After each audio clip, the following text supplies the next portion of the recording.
Travel బస్సులు ఎందుకు తగలబడుతున్నాయో ఈ రోజు వరకు ఒక స్పష్టత లేదు. ఒకళ్ళు అందులో షార్ట్ సర్క్యూట్ అంటారు, ఇంకోళ్ళు అందులో ఏదో రకమైన కెమికల్ అంటారు. మరి అదే నిజమైతే కనుక నిరంతర ప్రాణాపాయమే కదా. ఎందుకని బ్యాన్ చేయరు? ఎందుకు దానికి సంబంధించినటువంటి ఆల్టర్నేటివ్ చెయ్యరు? మిగతా దేశాలలో ఇట్లా తగలబడట్లేదే ట్రావెల్స్ బస్సులు. ఈవెన్ మన ఇది ఆసియా ఖండంలో చాలా దేశాల్లో ఇట్లా ట్రావెల్స్ బస్సులు ఉన్నాయే, కానీ మన దగ్గరే ఎందుకు తగలబడుతున్నాయి?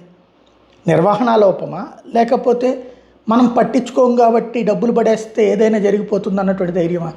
ఇవాళ ఆర్ఆర్ఆర్ ట్రావెల్స్కి సంబంధించినటువంటి బస్సు తగలబడింది. సరే, ఏ ప్రాణాపాయం జరగలేదు కాబట్టి అదృష్టం, మంటలు రాగానే రక్షించబడ్డారు కాబట్టి వాళ్ళందరినీ ఆల్టర్నేటివ్కి తీసుకెళ్ళడం. కొవ్వూరు హైవే మీదన ఈ బస్సు తగలబడింది. ఇక్కడ సమస్యల్లా మొన్న మధ్యన తగలబడినప్పుడు ఏమైంది? అందులో మనుషులతో సహా తగలబడిపోయారు కదా.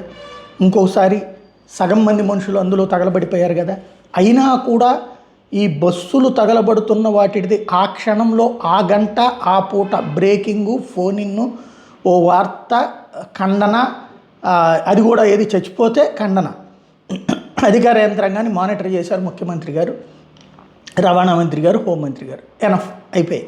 అంతే తప్పించి ఆ తర్వాత ఎందుకు జరుగుతున్నాయి ఏంటి అన్న దాని మీద అసలు ప్రజల ప్రాణాలతో సంబంధం లేదు, ప్రజల జీవితాలతో సంబంధం లేదు. ఇప్పుడు అదే నిజమైతే, అవి ప్రమాదకరమైతే కనుక టోటల్ ట్రావెల్ బస్సులు ఆపేయాలా?